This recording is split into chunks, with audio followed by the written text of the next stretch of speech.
I want to thank you that when I informed you that I'll be here to speak to the nation, you have offered your time and space. And I'm aware that the day is quite busy, so I'll try to be as brief as feasible.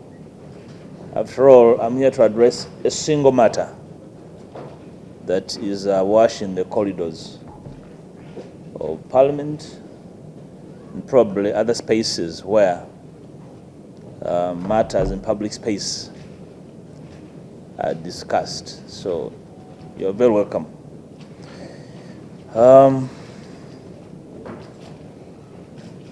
You recollect that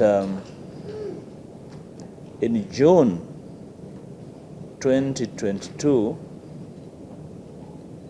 when I was leader of the opposition,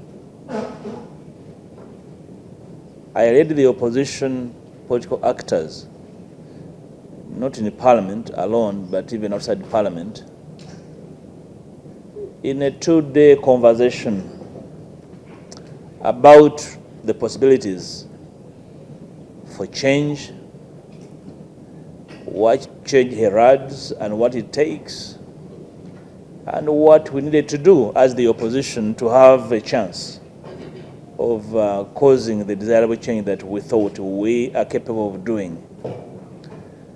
In those 2 days, we made deep reflections of our past failures, of our first trials, the several steps and missteps, the missed opportunities, and we dared to dream.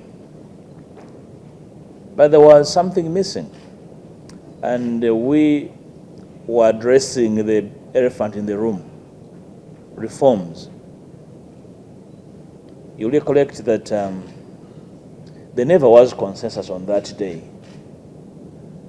The minimum to a consensus was that let each group return to their fore and do internal consultation. Probably at the right time, there will be an opportunity to reconvene and address these matters. And you recollect that my party, the NUP, then was even more bold in talking about reforms, in saying it's not necessary. Even a statement was issued by the presidency to that effect. But we said there will be chance. We thought that we'll have occasion to address this in earnest before the elections. This is September 2024, and the Electoral Commission has issued a roadmap. In fact, has started implementing its roadmap. In the 10th Parliament, to which I was a part, the opposition attempted to bring reforms, electoral reforms and constitutional amendments, because sometimes amendments give rise to several amendments of other acts and attendant reforms. Those reforms were being led by the Honorable Nwagaba, and were told we were late.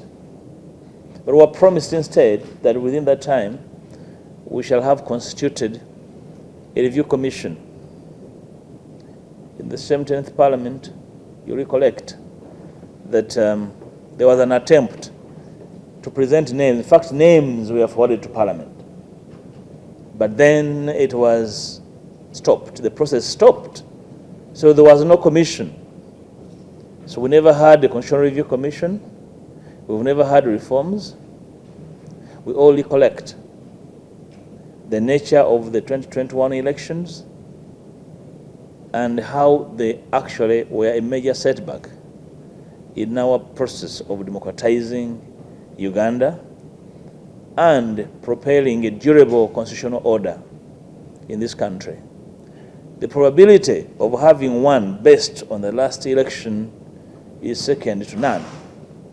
Therefore, I set out, because I've been consulting across peers, actors, individuals, about the possibility of reforms. And when we saw nothing coming from government, of course, my old friend Honorable Mao has been speaking often at funerals, in other spaces, on media, about how he intends to bring, reforms. But the fact that we have not had a review commission, it means that the public has never sent Mao. So if he brings any, he'll be bringing his own and his own cohorts, amendments or reforms. I have set out, and I'll be joined by other colleagues in the coming weeks to set out on a process, on a program, to bring to Parliament a plethora of amendment bills that will give way to a national conversation on the possibility. You recollect last week, this week actually, on Tuesday, I gave Parliament an oral notice of my intentions. And I promised the country that next week I'll be ready with the first set of my intentions. So next week coming, I'll be able to now formally seek from the Speaker, with the way of a written notice, to seek leave of Parliament to be able to sponsor a number of bills that will catapult a conversation on possible constitutional amendments and major electoral reforms that, in my view and the view of those I've been consulting with, that will give way to a national conversation, to a better election that can give an idea of a free and fair process. There are three major areas of interest from me in the Constitution. Remember, the Constitution in Article 260, 261, and 262 can be variously amended. So if Parliament allows me, I intend to propose to amend the Constitution with three bills. The first bill will be under Article 260. Article 260 talks about the articles that can be amended with the Parliament and a referendum.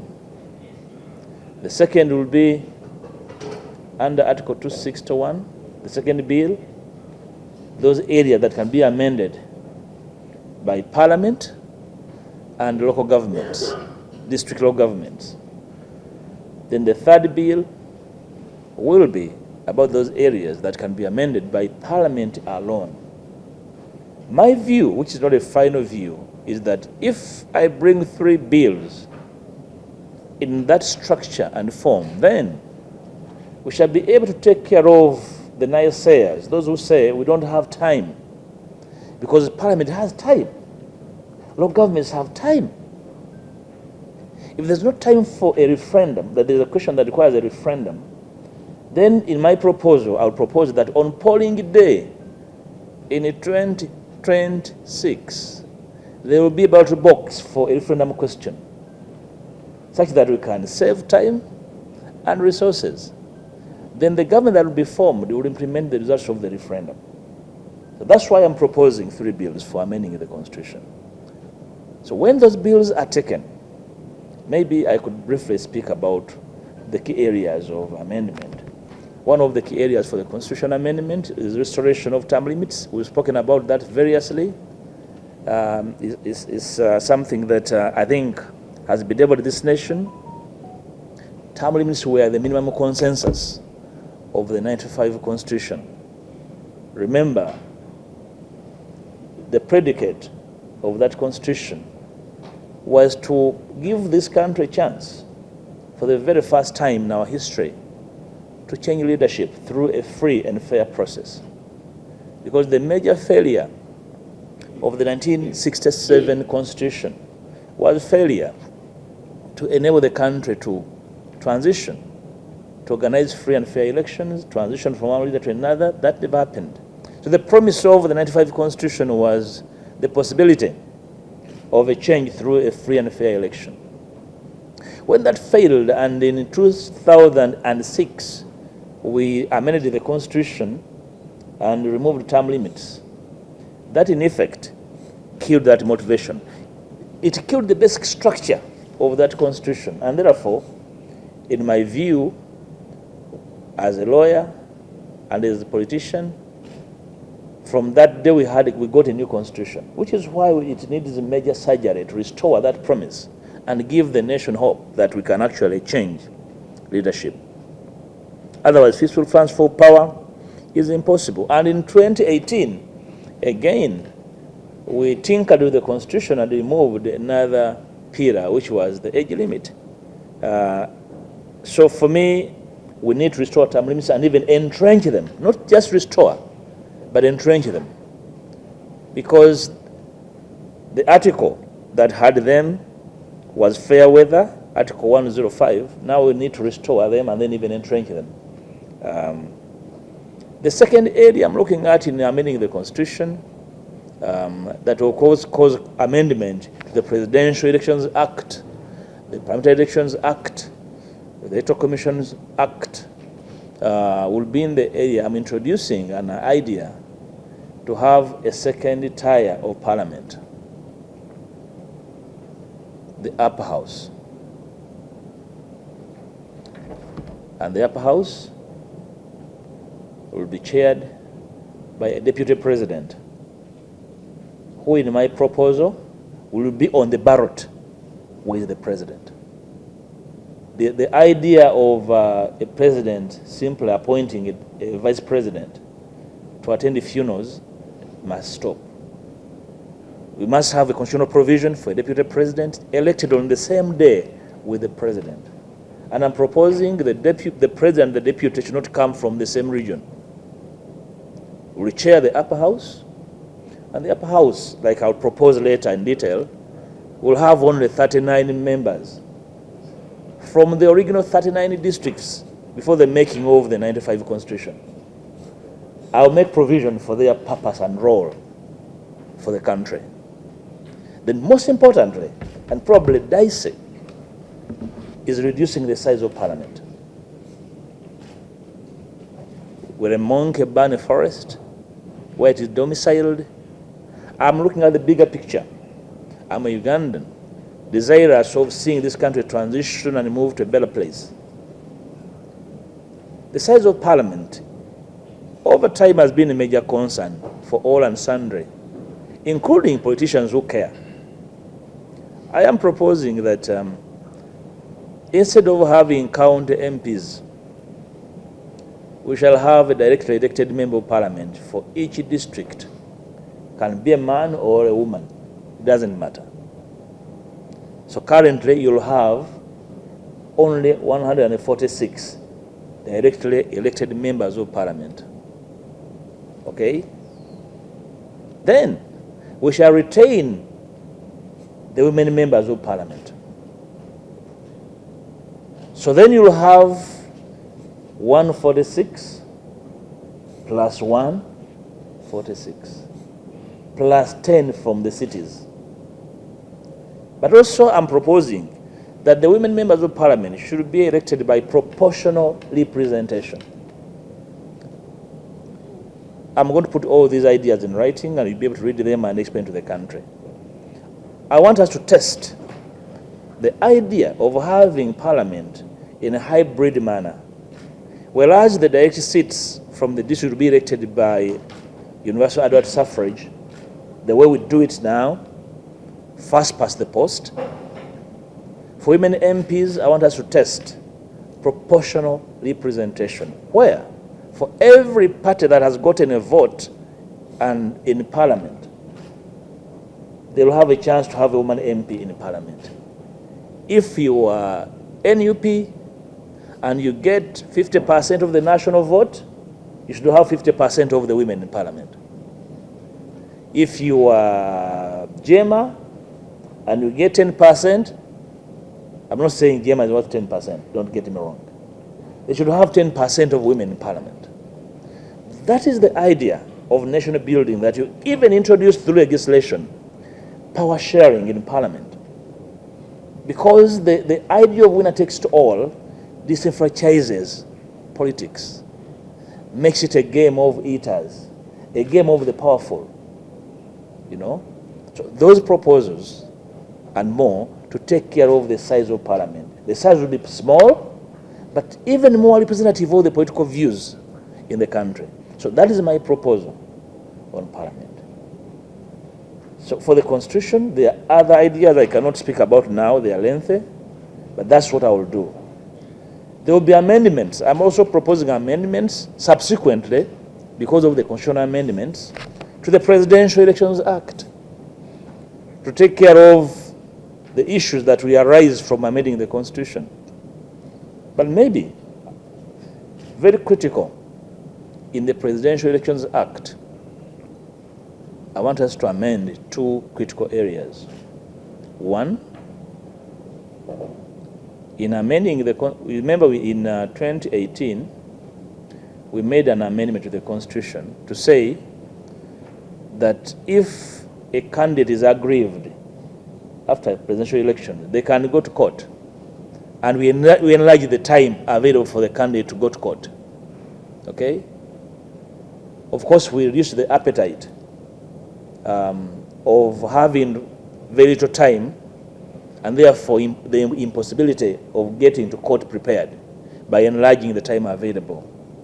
Now, if you want to take care of the malfeasance that comes with, for example, arresting a candidate, remember the Honorable Kyagulanyi was held indoors under house arrest when he was supposed to go to court.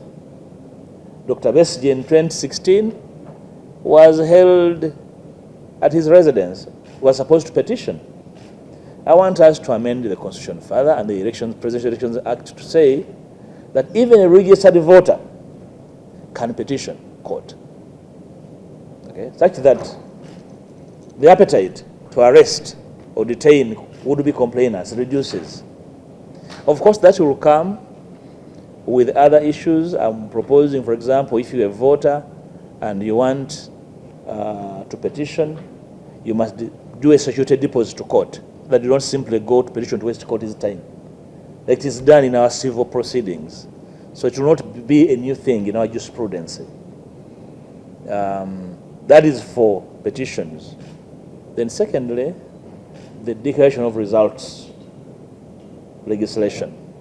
Right now, when you vote for the president, you see we vote the president and the members of parliament on the same day. In Masaka City, by 6 o'clock, you will have an MP declared, but no president is declared as having won Masaka. So I want us to change the law, because the same returning officer who declares members of parliament can also declare a winning president for a district. And that is closed and the certificate is issued. And what would remain is transmission of results electronically or otherwise to the national center. Meaning that if you're a candidate for president, you don't have to have heartache and ulcers over listening to results from Karamoja when the ones from Kawempe have not yet been read. All you have to collect are 146 DR forms of every district, and you'll know the results declared, probably plus the 10 from the cities. So the declaration of results component is problematic. I doubt anybody sane and sensible will reject that possibility, that we change that, such that, because you have a woman MP declared for the district, that same returning officer has all the results from the district for everybody, including the president. They should be declared there and then. That amendment should come. Then for the Elections Electoral Commission's Amendment Act, I said for all these, there will be a series of consequential amendments of other legislations. The Presidential Elections Act, Parliamentary Elections Act, and the Electoral Commission's Act, two areas of concern for me to the Electoral Commissions Act. One is amending that act to make provision for diaspora voters. We have over 4 million Ugandans scattered across the diaspora, in estimate. And of the 4, close to 2 million are eligible of voting. I think Uganda has about 44, 45 embassies and missions scattered across. These should be polling centers. Remember, in 2021, the High Court decreed in a matter of Karari Stephen versus Attorney General Electoral Commission.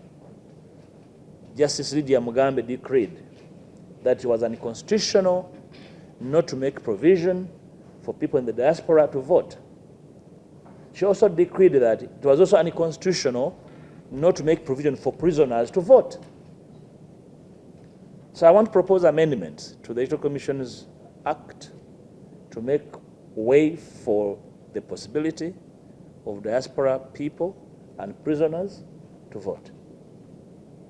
All that was missing is how would they vote? It's not new. They vote in Kenya, they vote in Zambia, they vote in South Africa, in so many other jurisdictions. So we should not be lazy. We should be proactive. It is their right to vote.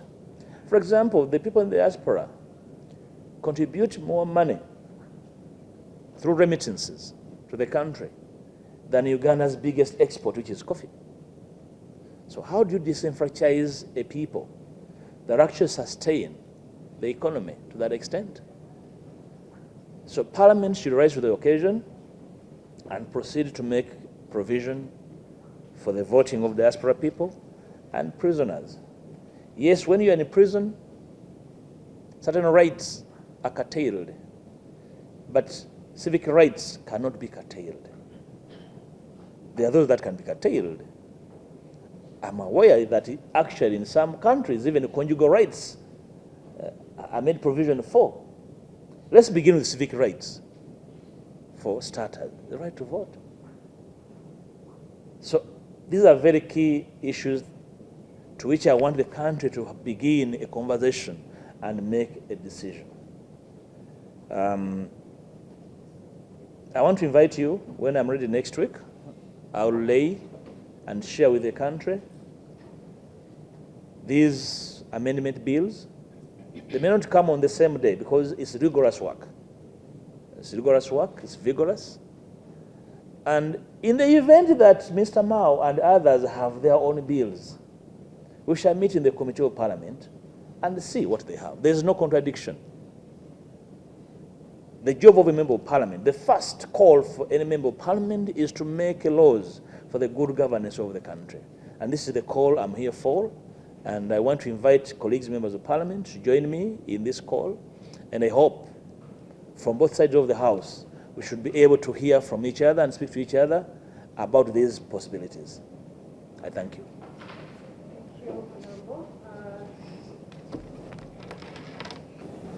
Endorsing me, or whatever it means, I'll have this to say. First of all, I warmly appreciate the kindness of these my old comrades for believing that I am capable of being up there. It's not something I can apologize for. All I can say is that there are so many other Ugandans capable of offering leadership at a higher level. And my humble view is that let's first concentrate on creating an environment that makes it possible for leaders to emerge and compete favorably beyond the self-interest and our desires to be on the ballot paper. It should not be casual. It should not be really a ritual. It should be a serious endeavor. I appreciate them. I will encourage them when I meet them that we can put a lot of energy on these issues, make it possible for a change to happen, then I have no doubt in my mind that we shall have an opportunity as the opposition, for example, to sit in a quorum like this and agree on our best foot forward and our best bet when time comes. That's what I can say about that. Qualifications for politicians, something I didn't talk about because I thought when I share with the public my written document, people will be able to see my expanded views on governance. One of the proposals for constitutional amendment is to activate the provisions in Schedule 5 of the Constitution that talks about regional governments. When you form regional governments, some of the questions that are raised at the center will go to the regions. What's wrong with the country not discussing a possibility of power sharing through advanced devolution? You can call it federalism, you can call it anything else. Once we devolve power from the center to the regions, because probably I will ask a question to the Minister of Local Government in Parliament. What happened to activating Schedule 5 in the Constitution that talks about regional governments? This can take care of some of the problems. I want people to go to their local regions and where possible, have a debate in their vernaculars. There's nothing wrong. And where documents have to be discussed or synthesized in a foreign language, it should be done. But I don't want to say that qualifications are the problem. Okay? Of course, if you are qualified, ordinarily, if you choose to do wrong, it's deliberate, because you know. You have seen professors failing to do mundane things. But I know Ugandans are capable, for example, of deciding, of electing who is capable of being in an upper chamber, in a district council, in a sub-county council. They know all that. I don't want to take away that right, because policies should create room for involvement and participation.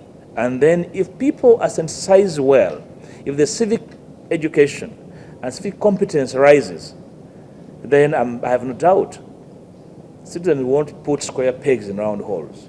They'll put people where they belong. The Mnyonyo conversation, and then majority of opposition don't want. Do you have a census of the majority, my brother? I was there during that. No. I'm not referring to that. You said majority of the opposition don't want reforms, and others. Do you have a census? I talked about majority of that. Political leaders. Political leaders are various. Probably a few of us have a microphone to speak.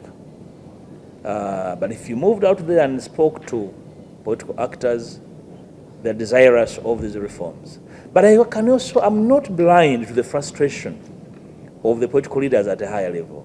The frustration is obvious because we have had run-ins with the system, the unwillingness to climb down their high horse, to listen to citizens, to listen to their opponents. It's understandable. But tell me, so if you don't want to do this, so where do you want us to go? Are you for armed rebellion? Are you for civil disobedience? Then go for it.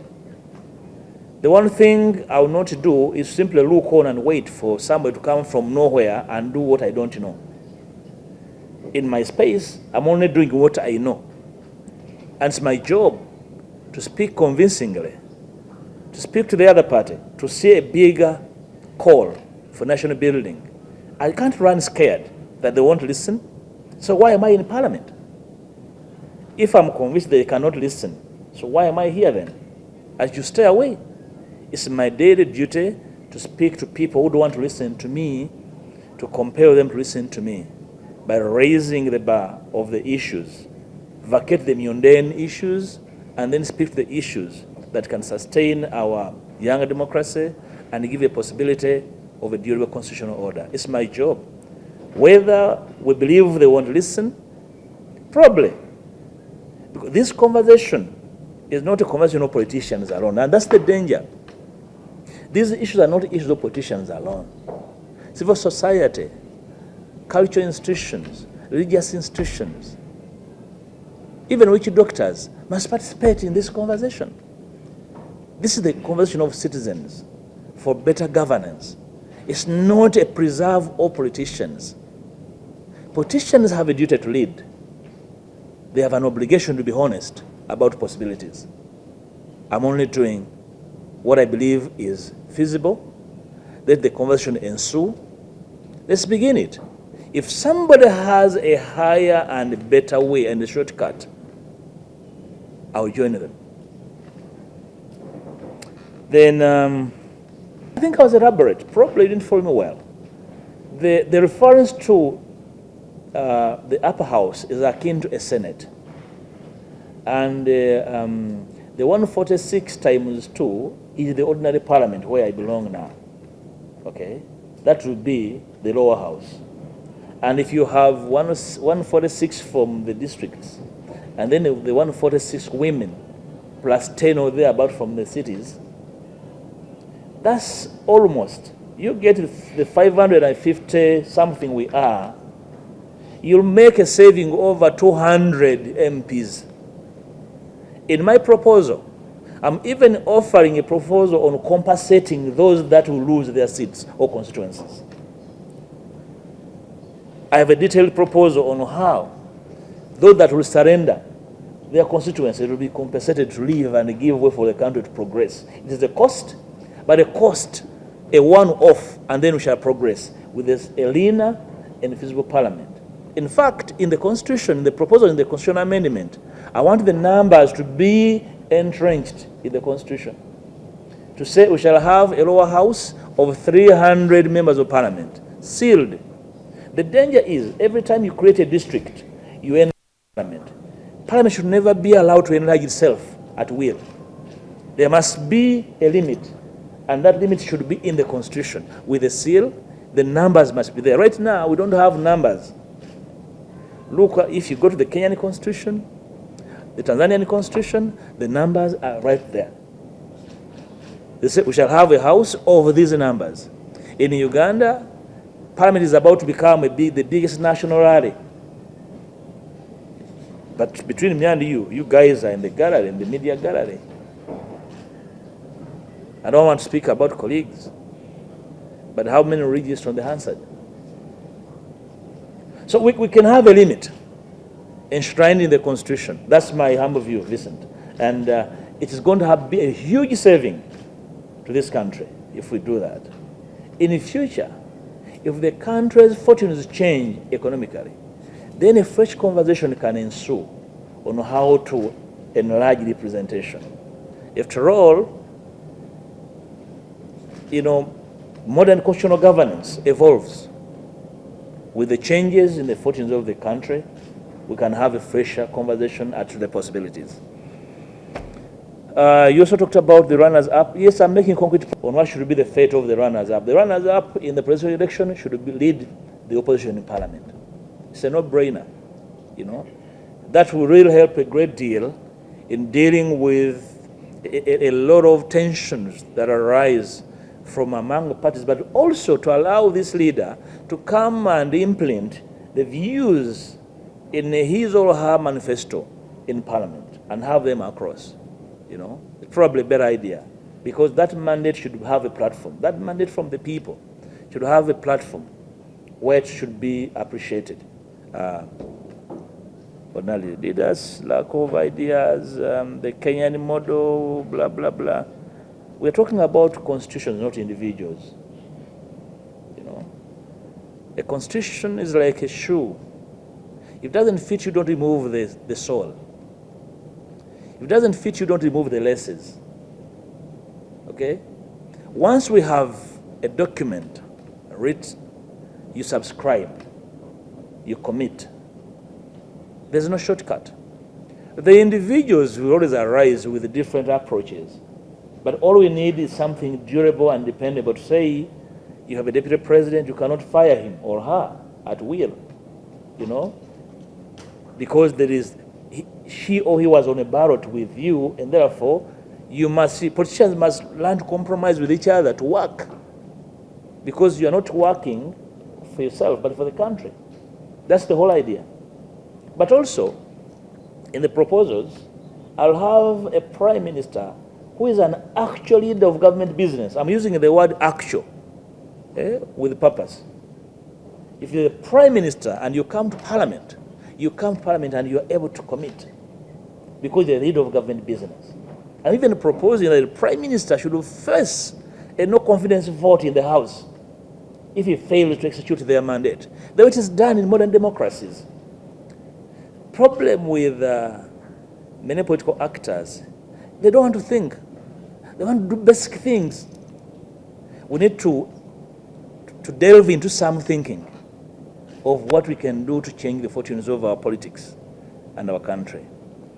If we have the diaspora vote and the prisoners, the ghosts, what?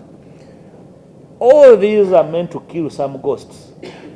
And a level of certain civic competence must arise. We cannot be scared of doing good because among us we have bad people. Let's have the law. Then we shall deal with the consequences of legislation. Because, again, we're dealing with the law and individuals. There's no law made to appease political gods. We are enacting a law to give the country a chance to move on a path of democracy and consistency with the possibility of transitioning regularly without raka. So that's what we're trying to do. And I'm talking about 2 million people. I am trying to get the actual census of prisoners because they grow every day with the political prisoners and, chicken thieves and rapists. So I'll have the census probably by the end of the week, and then you'll see how many other citizens are being disenfranchised by this. So there is no legal bar. And of course, the court has already given a pronouncement from the 2021 verdict of Justice Lydia Mugambe on the rights of prisoners to vote and the rights of the diaspora to vote. Uganda can't change leadership by elections. My sister, should we all live in fear? Uganda will change. It's our job to change it. Part of the quest to change it is by insisting that legislation should give a possibility of change. My introduction to politics was not by violence. I don't believe in violence. I believe in civil politics. That's what I know. I'm not trying to enact a kind of military war act. No. I'm trying to enact, to make proposals for a democratic order. And I have no doubt in my mind that we have tested as a nation the consequences of a stolen election and what it heralds for the future. I believe with the time, we're going to have much more people demanding for free and fair elections. And the best way of dealing with this is giving them a law on which they will lean to make these demands. So let's make the law. We shall deal with election thieves, when that time comes. Age limit, in the proposals to restore the pillars of the 95 Constitution, it's not really something I'm preoccupied with. So once you have term limits, age becomes a no-brainer. At the making of the 95 Constitution, the thinking was that, you see, you have a president, a head of state, a commander-in-chief, okay, and a head of government. The predicate was that all these powers in one person, even if you are so terrible, the maker thought that at least you last only 2 terms. It was never envisaged that anybody would last all this long, and by the time of their tenure, they would have appointed every justice of the higher courts of record. It never was envisaged. So now we are at this. So if we restore that critical pillar of term limit, then you can deal with the rest, including age. Because it should not be the problem. The problem is an individual entrenching oneself with the glue in the presidency and makes it an impossibility for change to happen. That should be the preoccupation. Oh, follow-up? I would just like to get a view of the independence of the Electoral Commission, because in all this... I'll begin with the last one. I talked about the issues in Schedule 5.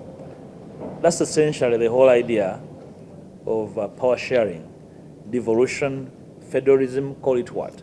Because as we know, the whole idea of decentralization collapsed in our face. We're only lucky that it did not collapse us as individuals. Decentralization failed. It's a bad test, failed. Therefore, rethinking the governance structure, the governance model of the country is key. And I don't want to believe that it's only Buganda that wants that kind of arrangement. I am aware, I'm alive, so many other parts of this country that actually are desirous of having a component of self-determination in a number of issues. We just had a census, and the results of the census are very telling. And if we are such copycats that we love copying from our former colonial masters, I'll give an example. In Great Britain, an area like Scotland has barely 5 million people, but they have the Scotland Act. Wales, barely the same number. They have the Wales Act, in which power is shared. And those regions deal with the particular matters specific to their environment, to take care of particular, matters of their own, inheritance, history, and take care of their people and their needs in a particular way. These proposals are here, and in our consultations, because after getting leave, then the consultations will ensue from across stakeholders. I'm very sure that the people of Bunyoro will want to have a piece of their wealth. I'm sure the people of Lango, the people of Acholi, everywhere, I'm very sure it's not an issue. But remember, don't forget that during the Odoch Commission that gave rise to the current constitution, over 67% of Ugandans wanted a federal system. So Buganda has, from the last census, close to 15 million people. Why wouldn't you give such a region particular powers to deal with particular matters? Look at the census results, and then you'll be shocked as to what we are missing as a people. And I believe you have Teso has about 3 million people, West Nile 3 million people, close to 4. Acholi 2, Ankole 3, Bunyoro 2, or thereabout. So there's a possibility. This should be a conversation amongst us as citizens as to how our power from the center can be decongested, shared resources, and possibilities across the regions. So an issue of interest, and it's going to be prominent in these amendments. Didas, again, on his things. Didas, we are not legislating for individuals and their preoccupations, Yeah. We don't want to be distracted by preoccupations. People have dreams. But between me and you, that some dreams are hallucinations. Okay? So I don't want to sit here and legislate for a hallucinator. Okay? So I don't want to really mix up things. I am sticking to an idea of making an enduring law that will midwife and take care of this great nation. Okay? Regardless of the hallucinations harbored by individuals. Independence of the EC. The EC is not a building. The EC are humans. They must be compelled. They will be compelled. First things first. Can we have the legislation to which we shall demand of them to comply? Yes, they are. One of the biggest gaps is how they are appointed. Can I hasten to say that I've not taken care of everything you think about? It's very important. I've not taken care of everything. That's why after leave is granted, then Ugandans must be consulted. All stakeholders must be consulted. And in the consultations, you'll be shocked as to how many brilliant ideas people harbor as to how this country should be governed and how power should be exercised. So far? Can we have the summary in Uganda? Hey.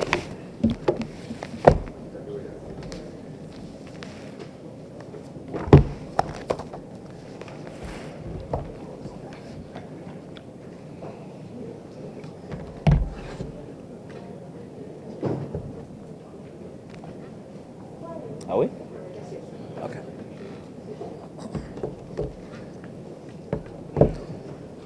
Nziramu okubaniriza mu lukuŋŋaana luno lwena bayiseemu okwogera ku nsonga enkulu emu eri ku mimwa gy'Abannayuganda nga tusemberedde akaseera ak'akatuubagiro okusalawo obukulembeze bw'eggwanga lino gye busobola okutambuzibwamu, okukyukamu ate n'okukuuma ebirooto by'Abannayuganda. Abajjukira obulungi mu mwaka gwa 2022 nga nkulembera oddo oluvuganya mu Parliament, natwala bannange ne tubeerako mu kafubo ka nnaku 2 okwogera ku bisoboka okukolebwa okuwa eggwanga lino omukisa okukola ebyobufuzi eby'ekisajja kikulu ebisobola okukuuma eggwanga lino obugagga bwalyo n'okuwa abaana n'abazzukulu omukisa ntusobola okubeera mu ggwanga lino ne tukoleramu ebyobufuzi nga situbikkaanyaako naye ng'eggwanga litambuzibwako ebyo tukaba tukkaanyizaako naddala ebyo ebiri mu mateeka nga bwe gagamba. Mu kafuba ako sitwavaayo na kukkaanya ku kikyakkola, naye twagamba buli muntu agende, buli kibiina, buli gurupu, buli ssekinnoomu agende yeebuze ku bisoboka ate tulabe ekisobola okugenda mu maaso. Okuva olwo wayiseewo ebbanga tusigazizza akaseera katono nnyo, mwaka gumu na myezi 3 okugenda mu kalulu. Nga bwe nategeeza eggwanga mu kiseera ekyo kijja kubeera kya bujega nnyo, kya butafaayo, kya bulagajjavu.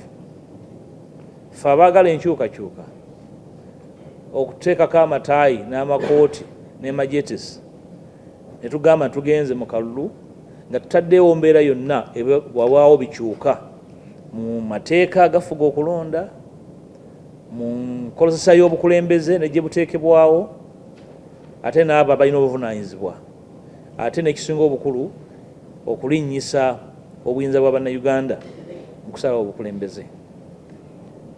Olw'okuba nti wali kyali kikoleddwa mu budde obwo ate nga ne gavumenti emaze ebbanga kaliisusa emyaka 10 ng'esuubiza okuteekawo akakiiko kafune ebirowoozo by'Abannayuganda ku nkyukakyuka mu ssemateeka, ndowooza okulinda okwo twalinda mulimba. Ekiseera kituuse ensonga zino tuzeekwatireko ng'ababaka b'abantu. Omulimu gw'omubaka wa Paalamenti ogusinga obukulu ogumuleeta wano okuyisa mateeka, era ssemateeka kituteekako nti omulimu gwaffe omukulu, ekkatala ekkulu kwe kuyisa amateeka agayambako eggwanga okukulemberwa ku kkuba erigoberera amateeka ate n'okutwala eggwanga mu maaso.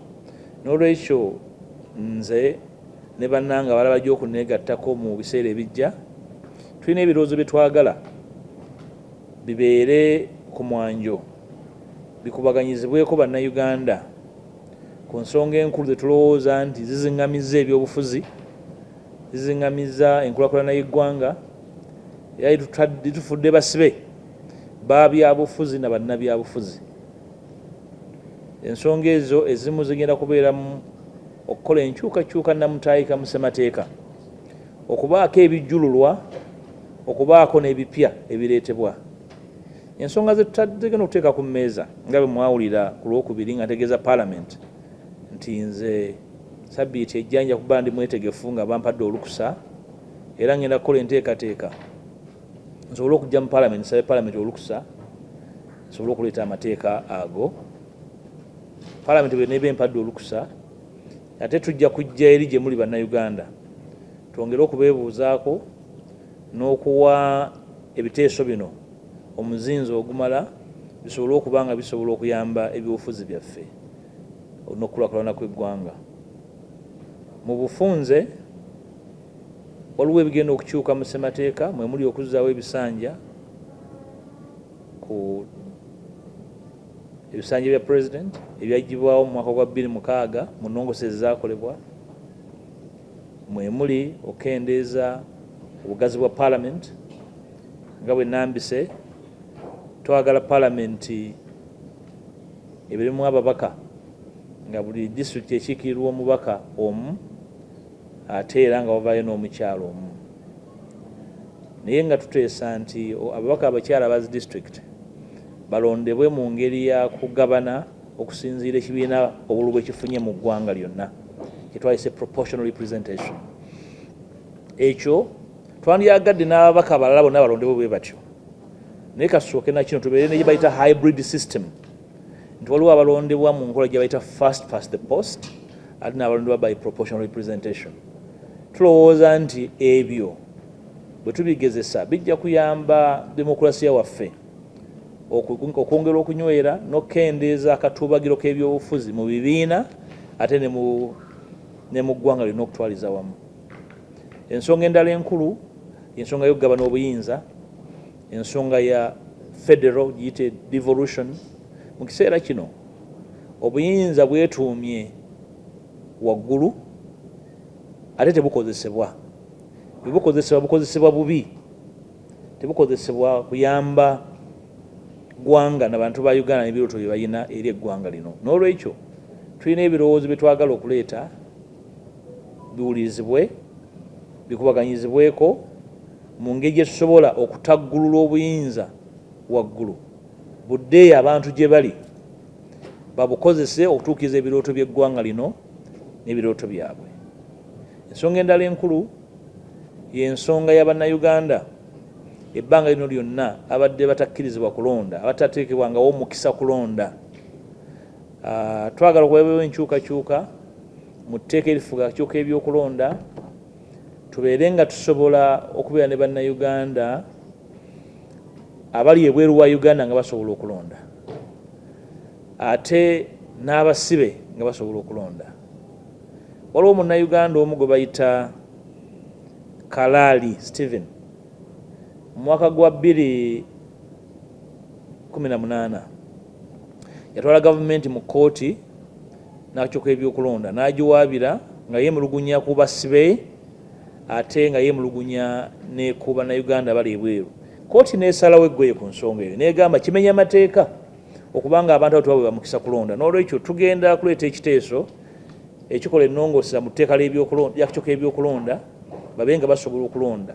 Eyo bannayuganda gye bali ku bitebe bya Uganda ebiringa eyo 45 buli kitebe kisobola okufuuka polling station, n'amakomera buli komera lisobola okufuuka polling station, era buli candidate nga asobola okuteekayo agent we nagenda n'alaba ebivudde mu kulonda, era akakyuka ebyokulonda gasobola okuteekayo alabirira ebyokulonda mu bifo ebyo. Sirowooza nti ekyo kiba tusabye eggwanga kugenda ku mwezi. Kikolebwa mu mawanga agatuliraanye nga Kenya, kikolebwa mu mawanga nga Zambia, mu mawanga nga South Africa. Sirowooza nti kinene nnyo ng'okuggyako obwa ssemugayaavu n'obutafaayo n'okulowooza nti abantu abamu baddembe okukola bye bakola ne baggalira ebweru abalala. Ekyokulabirako bannayuganda abali ebweru, ensimbi ze baleeta okukulaakulanya eggwanga zisinga ensimbi ze tujja mu mmwanyi ze tutwala ebweru. Kiba kitegeeza nti omugabo gwabwe mu Uganda munene nnyo, gulina okuweebwa ekitiibwa. So ensonga ezo n'endala zesikonyeeko zetugenda okuteeka mu mabaga ago, era nsuubira sabbiiti eno ng'etandise nja kuwandiikira Oweekitiibwa Sipiika musabe anzikirize nsobole okuweebwa olukusa ogenda okwebuuza ku bannayuganda okuleeta amabaga ago. Njagala njogere ku nsonga eyabuuziddwako wano ey'abanywanyi bange banna DP abayita aba DP block. Olunaku lwajjo abagambye nti baagala mbakiikirire mbeere candidate waabwe kuba president. Ekisooka mikwano gyange abo mpangadde nabo mbamanyi mbategeera bulungi bakakaalukanyi balina ebirooto mbeebaza okundowoozaako mu kiti ekyo naye ndi mumativu. Ekisooka obusobozi bwange sirowooza nti bwetaaga okukubwako akalulu naye sirowooza nti ekyo kikusaawa eno yensonga gye tulina okusoosowaza. Nja kubasinkana mbasabe sooke tuwe ensonga zino ez'ennongoosereza mu mateeka n'okuteekawo ekisaawe ng'omusambi omu talina firimbi mu mpale nga tajjaawo ggoolo ng'ogenda kuteeba. Sooke tukwate ku nsonga ezo.